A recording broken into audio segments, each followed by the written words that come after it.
การสอนนักเรียนเนาะที่ว่าบ่มีพื้นฐานอย่างนะโอ้อยากยากเด้อทุกคนยากน้อยนึงเนาะอันนี้ก็เว้าตามความจริงนี่แหละเพราะ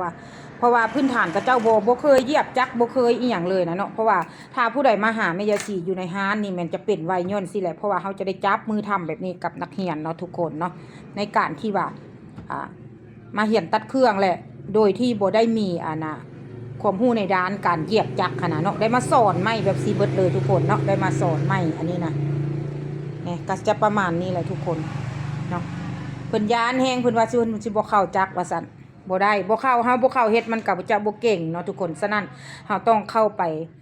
ให้มันฮู้จักเลยว่าเฮาเฮ็ดได้หรือบ่ได้นะทุกคนเนาะก็จะประมาณนี้แหละทุกคนเนาะก็เริ่มเก่งขึ้นเนาะเริ่มเก่งขึ้นเหยียบไปเลย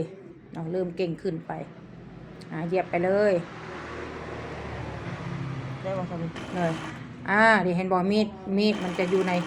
มันขึ้นกับมือของเฮาทุกคนเนาะมือเฮาจับแบบไหนมันก็จะไปแบบนั้นเนาะจักแซกประเภทจักแซกเนาะ